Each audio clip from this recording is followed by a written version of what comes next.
سب سے پہلے اور سب سے بڑی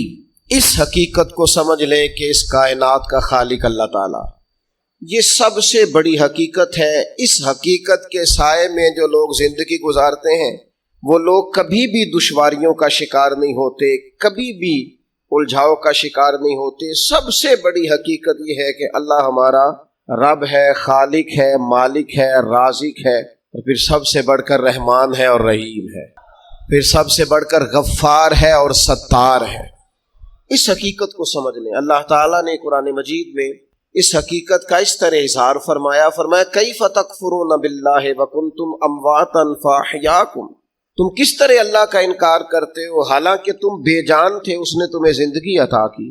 کچھ نہیں تھے تم، عدم میں تھے، اس نے تمہیں وجود دیا، اور پھر ارشاد فرمایا ثم یمیتکم ثم یحییکم، پھر تمہیں مارے گا اور پھر تمہیں زندگی عطا کرے گا، ثم الیہ ترجعون، پھر تمہیں اسی کی طرف لوٹ جانا ہے۔ کبھی اس حقیقت سے کوئی شخص آنکھیں نہیں پھیر سکتا کہ یہ جو اس کا اپنا وجود ہے یہ بھی سارے کا سارا اللہ تعالیٰ کی مشیت اور اس کی رضا پر مبنی۔ اس نے اپنا وجود بھی اپنی مرضی سے تشکیل نہیں دیا،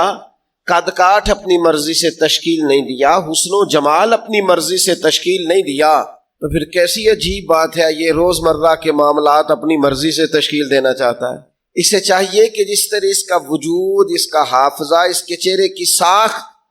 اس کی اپنی مرضی کی نہیں، رب رسول کی مرضی کی ہے، تو پھر یہ بھی زندگی اپنی مرضی کی نہ گزارے، اس حقیقت کا قائل ہو جائے کہ جینا بھی اسی طرح ہے جو حکم اللہ تعالیٰ نے ارشاد فرمایا ہے۔ لیکن زندگی اللہ کی دی ہوئی، رزق اللہ کا دیا ہوا، سانسیں اللہ کی دی ہوئی، لوگ جینا اپنی مرضی سے چاہتے ہیں۔ یہ حقیقت پسندی سے دور بات ہے۔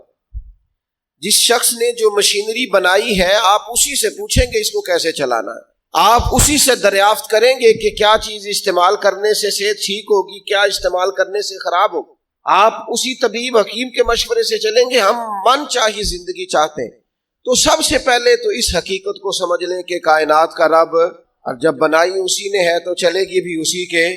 حکم کے ساتھ۔